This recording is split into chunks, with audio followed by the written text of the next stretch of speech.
Yeah, yeah, yeah, yeah, yeah, yeah, yeah, yeah.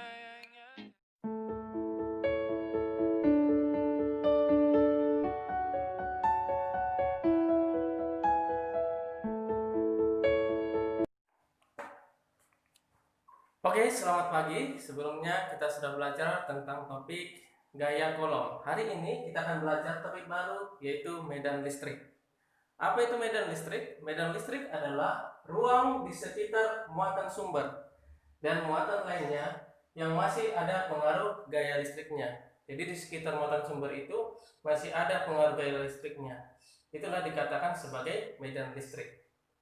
Jadi arah medan listrik itu ada dua. Kalau dia muatan positif, arah medan listriknya itu keluar dari muatan positif, ya, keluar.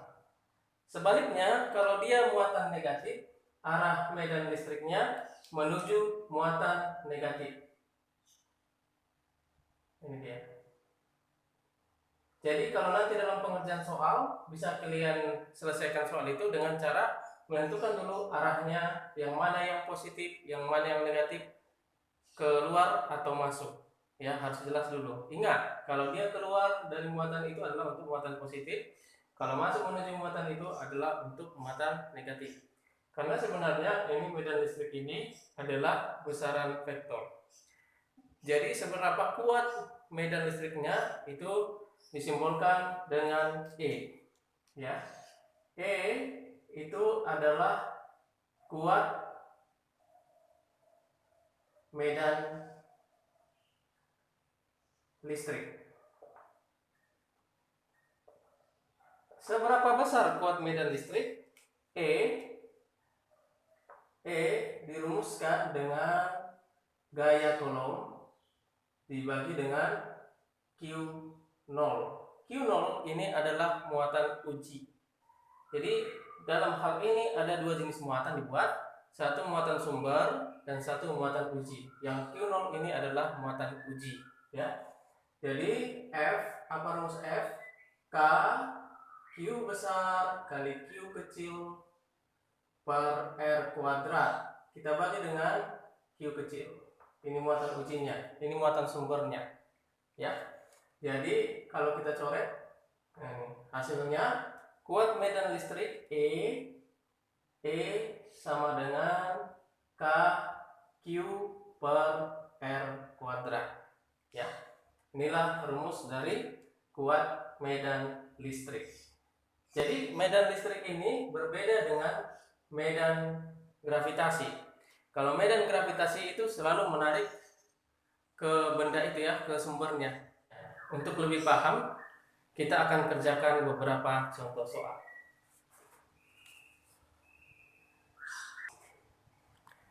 Oke, sebagai contoh, di sini ada suatu muatan sumber yang besarnya 10 mikrokolom, ya. Berarti ini muatan positif. Ditanya dalam soal ini, berapakah kuat medan listriknya?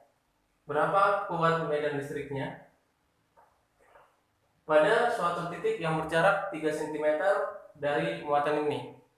Berarti ini yang 3 cm ini kita buat sebagai R, ya. Jadi untuk menyelesaikan soal seperti ini, kita masukkan dari persamaan E sama lah itu dengan K dikalikan dengan Q dibagi R pangkat 2, ya. Jadi kita masukkan angkanya. E sama dengan K-nya adalah berapa? K-nya adalah 9 kali 10 pangkat 9,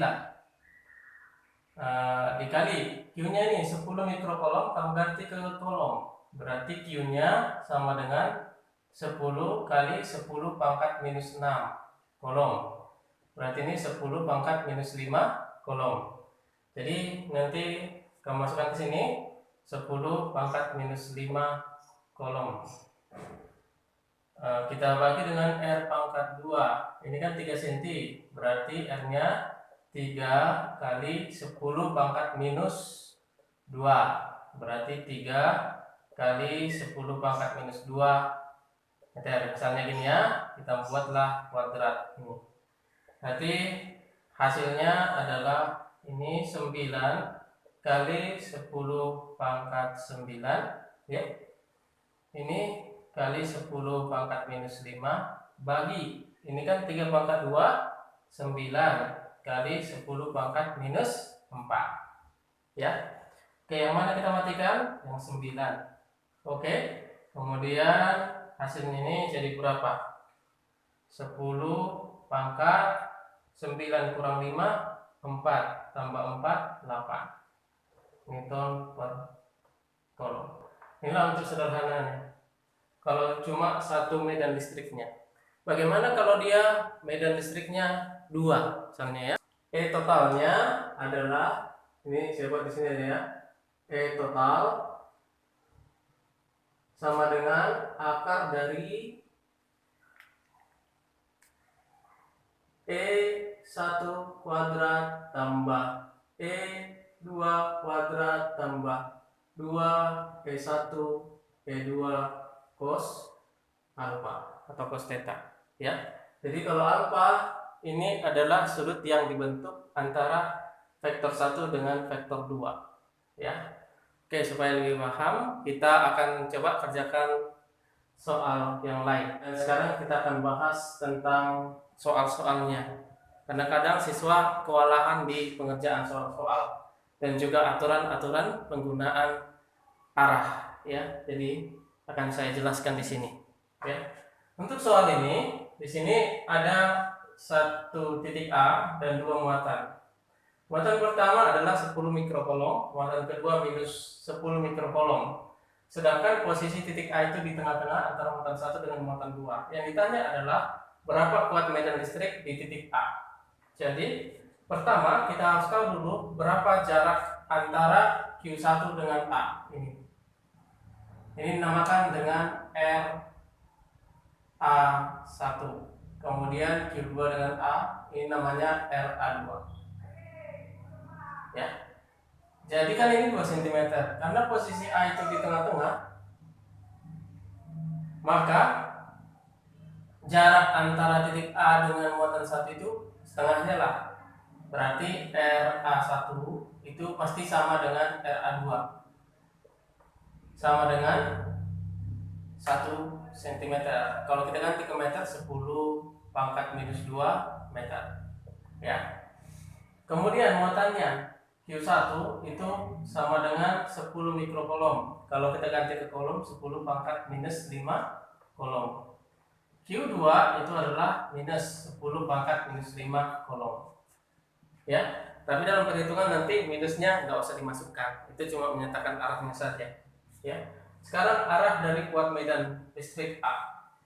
Di titik A ini kan muatan positif. Berarti muatan positif itu medan listriknya keluar dari muatan positif ya.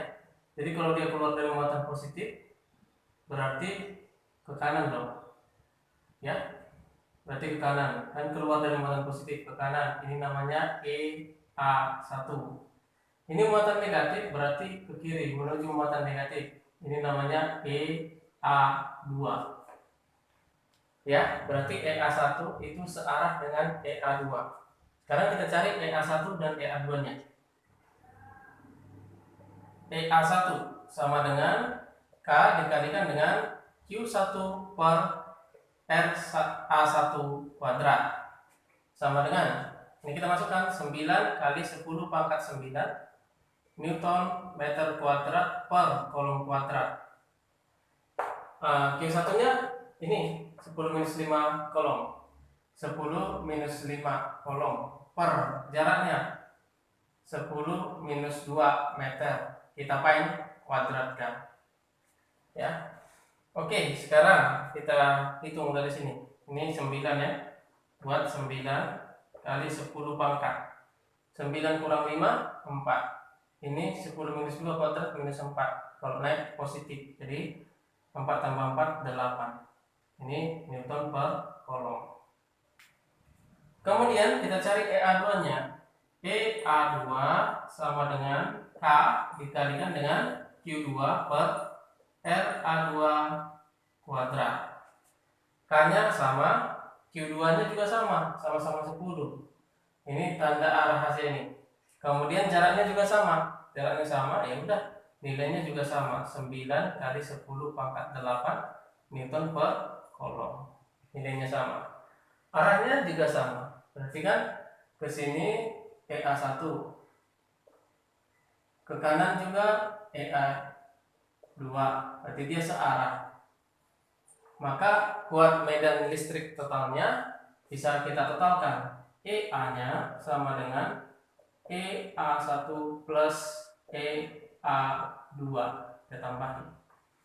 Berarti nilainya adalah EA1 kan 9 kali 10 pangkat 8 tambah 9 kali 10 pangkat 8, maka hasilnya 9 tambah 9 18 ya, kali 10 pangkat 8 Newton per kolom. Soal yang kedua, misalnya ini ada 3 muatan ya, muatan A, B, dan C. Ketiga muatan ini berbeda jenisnya, yang ini negatif, sementara ini positif. Jarak antara muatan A dengan B itu R, antara muatan B dengan C itu R jaraknya. Kemudian jarak antara muatan A dengan C itu belum tahu kita, jadi kita cari dulu. Yang ditanya di soal ini adalah berapakah kuat medan listrik di titik P? Ya, untuk mendapatkan kuat medan listrik di titik P adalah dengan cara mencari kuat medan listrik yang dihasilkan oleh muatan A, B, dan C terhadap titik P. Ya, kalau kita lihat dari arahnya, ini kan muatan negatif, berarti kuat medan listriknya menuju muatan negatif. Ini adalah EA. Kemudian ini muatan negatif juga ke sini. Ini adalah EC.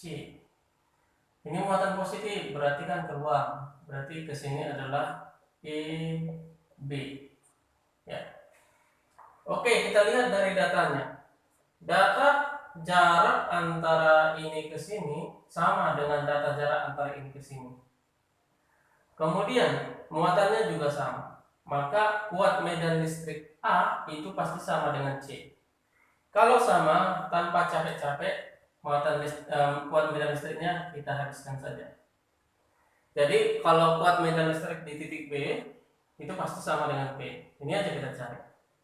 Ya, caranya adalah PB itu sama dengan PP.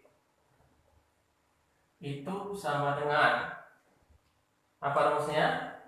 K dikalikan dengan QB per R, jarak ini ke sini, RBB kuadrat. Nah, tugas kita cari dulu berapa jarak antara B ke P. Cara yang paling gampang adalah kita cari dulu berapa jarak antara A ke C. Kita gunakan teorema Pythagoras. Berarti AC ini AC sama dengan akar dari ini dulu, AB kuadrat tambah BC kuadrat. Ini tambah ini kuadrat. Berarti akar dari berapa A ke B? R ya.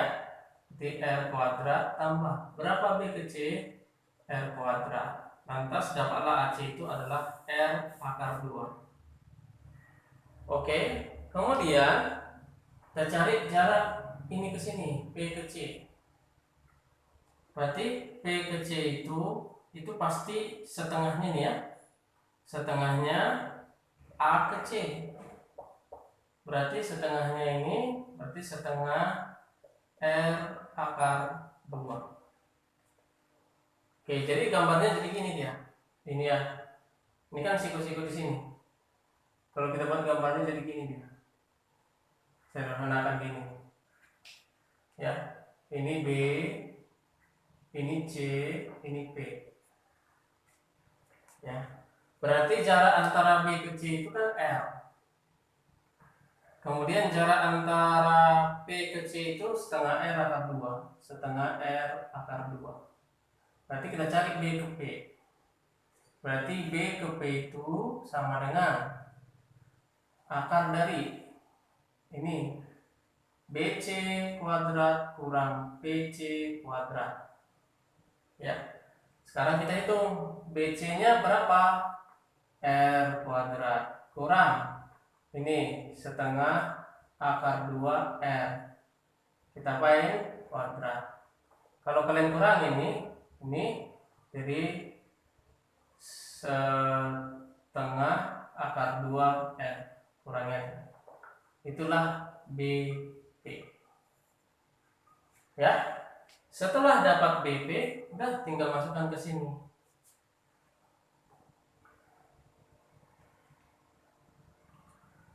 EB sama dengan, masukkan angkanya, angka atau lambang pun tidak masalah ya.